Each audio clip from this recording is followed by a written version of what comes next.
Hello data campers, how's it going? Really glad you've decided to join us for this course. We have an exciting journey ahead of us through some real data and some incredibly useful tips and tricks from expert data scientists. I'm Peter Bull, a data scientist and a co-founder of Driven Data. Our mission is to bring the power of data science to social impact organizations. One of the ways we do that is by running online data science challenges for nonprofits, NGOs, and social enterprises.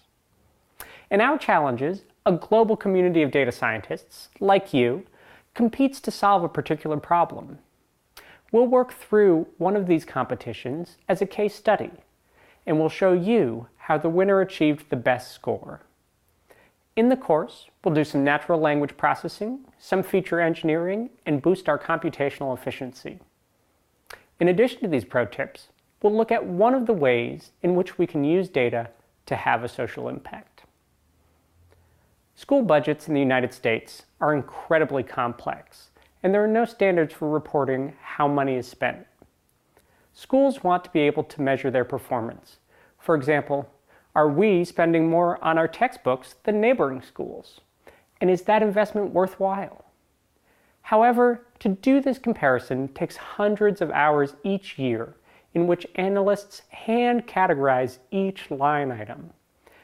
Our goal is to build a machine learning algorithm that can automate that process. For each line item, we have some text fields that tell us about the expense. For example, a line might say something like, algebra books for 8th grade students. We also have the amount of expense in dollars. This line item then has a set of labels attached to it. For example, this one might have labels like textbooks, math, and middle school. These labels are our target variable. This is a supervised learning problem where we want to use correctly labeled data to build an algorithm that can suggest labels for unlabeled lines. This is in contrast to an unsupervised learning problem, where we don't have labels and we're using an algorithm to automatically understand which line items might go together. For this problem, we have over 100 unique target variables that could be attached to a single line item. Because we want to predict a category for each line item, this is a classification problem.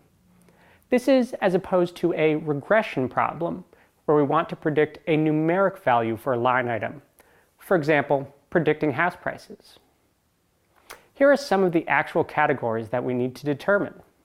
Is this expense for pre-kindergarten education, which is important because it has different funding sources? Or is there a particular student type that this expense supports? Overall, there are 9 columns with many different possible categories in each column. If you talk to the people who actually do this work, it's impossible for a human to label these line items with 100% accuracy. To take this into account, we don't want our algorithm to just say, this line item is for textbooks. We want it to say, it's most likely this line is for textbooks, and I'm 60% sure that it is. If it's not textbooks, I'm 30% sure it's office supplies. By making these suggestions, analysts can prioritize their time. This is called a human-in-the-loop machine learning system. We will predict a probability between 0, the algorithm thinks this label is very unlikely for the line item, and 1, the algorithm thinks this label is very likely. We'll take a quick break to review, and then come back and talk about how to load the data.